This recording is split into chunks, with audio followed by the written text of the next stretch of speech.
Bonjour à tous, bon c'est normalement pas la bonne saison pour parler du GOTY, sachant que la cérémonie de Geoff Doritos Gate Kelly est plutôt en fin d'année, mais il y a eu comme un événement en ce milieu d'année.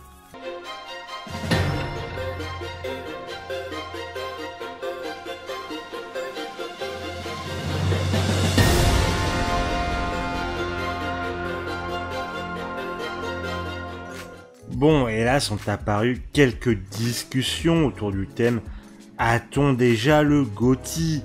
Un peu à la manière d'Elden Ring l'année dernière. Et bien sûr, ça s'accompagne de son lot de détracteurs, comme à l'accoutumée. Et personnellement, je m'amuse beaucoup dans ce genre de discussion, c'est mon côté passionné qui aime les bons débats. Bon, par contre je vous parle de GOTY, mais c'est quoi exactement un GOTY ? Le GOTY, ou Game of the Year, ou jeu de l'année dans la langue de Booba, est considéré comme le meilleur jeu de son année de sortie. Alors, historiquement, c'est la cérémonie des Game Awards qui fait foi dans le milieu pour l'attribuer. Enfin, entre grosses guillemets, mais pour l'exemple de cette vidéo, on va dire ça. Mais partir du principe que le GOTY est attribué par un jury dont la légitimité peut poser question, peut ne pas être au goût de chacun. Et d'ailleurs, je vous invite à regarder la vidéo de Monsieur Plouf sur le sujet. Bisous à Geoff. Mais allons un peu plus loin. En effet, comme je vous l'ai dit, je suis plus intéressé par des discussions autour de ce fameux GOTY, qui sont parfois unanimes et parfois enflammées. Mais du coup, qu'est-ce qui définit ce fameux jeu de l'année? Bon, dans les faits, il y a R. Bon, ouais, c'est pas comme s'il y avait un barème pour donner des points et dire qui a la meilleure note à la fin de l'année, ce qui est tout le problème des notes venant des différentes rédactions. Mais c'est un sujet, pas si intéressant pour peut-être une autre fois. C'est aussi pour cela qu'on peut difficilement se dire meilleur métacritique égale GOTY. Même si on va pas se mentir, ils ont souvent un excellent score sur ce genre d'agrégateur. Mais regardons ce qui ressort généralement des jeux qui sont généralement considérés comme détenteurs de ce titre dans le cœur des joueurs. Bon, on va prendre des jeux qui sont pas trop contestés, sauf par des méchants rageux aigris car ça existera toujours. Et sur les 6 dernières années, 3 me semblent entrer dans cette catégorie. Elden Ring, God of War et The Legend of Zelda Breath of the Wild. Pour ça, je me suis basé sur plusieurs prix, plusieurs notes et plusieurs discussions que j'ai eues ou vues sur le sujet. Mais du coup, qu'ont ces jeux en commun entre eux, mais aussi de différents avec les autres jeux?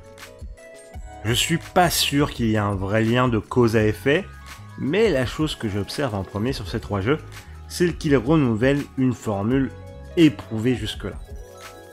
La formule Zelda du donjon objet boss, qui pour certains s'essoufflait depuis quelque temps. La formule God of War, bien beat'em all, bien bourrin, qui ne proposait plus grand chose de nouveau.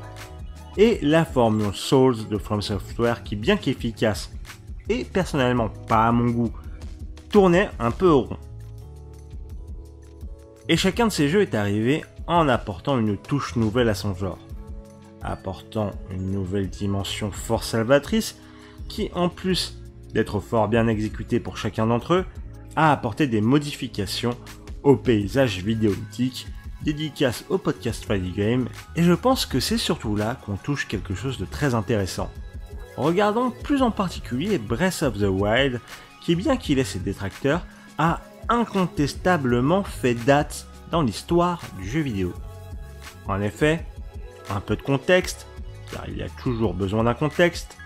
Je ne vais pas vous parler de la sortie de la Switch car le support est un peu indépendant du pourquoi le jeu a marqué son époque. Même s'il pourrait y avoir débat là-dessus, mais je préfère passer mon tour pour cette fois. Mais surtout évoquer l'état de l'open world actuel. L'open world est un peu tombé dans une routine. Je dirais même dans la routine de l'open world à la Ubisoft. Plein de marqueurs, des tours radio, des collectibles un peu partout, un level design souvent peu inspiré et très répétitif, de jeu en jeu, avec comme point d'orgue les Assassin's Creed et autres Far Cry. Bon, je dis pas que ce sont des mauvais jeux, mais il y a eu clairement une fatigue et de nombreuses critiques sur ce modèle. Et là est arrivé Breath of the Wild, qui a révolutionné l'open world. Je vais pas rentrer dans les détails, et vous inviter à aller voir des vidéos comme celle de Nostalgeek qui fait un excellent travail dessus, comme de nombreux autres vidéastes sur le sujet, car il y a vraiment un sujet très intéressant. Mais pour faire plus succinct, exit les milliards d'indications. Le jeu te dirige de par ses panoramas et points d'intérêt visibles à l'œil nu.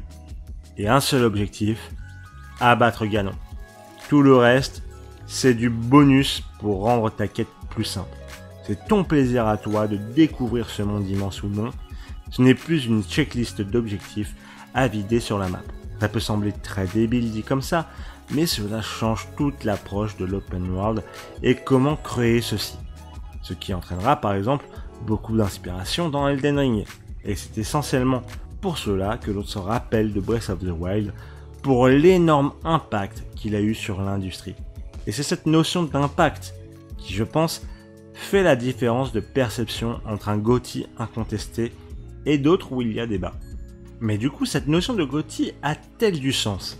Car en termes d'impact, un Elden Ring ou Breath of the Wild sont bien loin d'autres GOTY, donc les mettre dans la même catégorie qu'un Sekiro ou The Last of Us partout, bien que tous deux excellents au demeurant, n'en déplaise à un ami qui suit cette chaîne dont je ne révélerai pas le nom, mais avec qui j'anime le podcast Versus 5, où chaque année on parle de nos GOTY d'ailleurs, mais il convient de ne pas minimiser l'importance de certains de ces titres.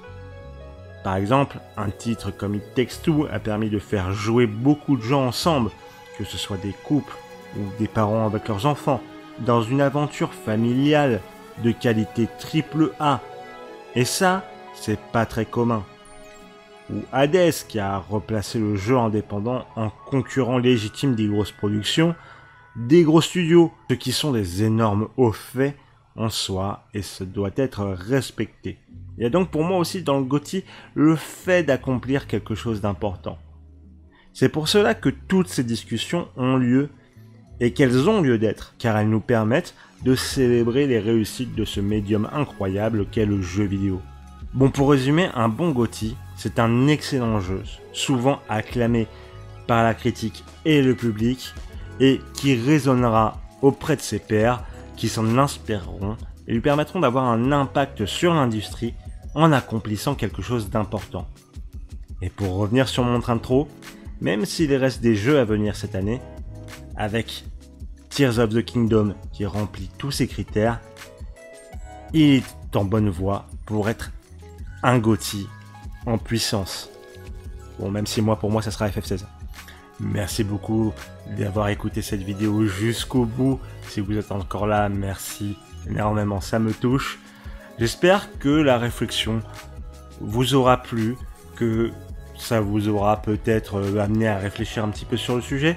J'ai hâte d'écouter vos opinions en commentaire, voir ce que vous pensez un peu de tout ça, de qu'est-ce qu'un GOTY, de qu'est-ce que ces jeux apportent ou non. Ça m'intéresse énormément, donc n'hésitez pas. Sinon, n'hésitez pas à mettre un petit pouce bleu, à vous abonner ou à me suivre sur mes réseaux sociaux. Ça me fera énormément plaisir. Des bisous et à la prochaine.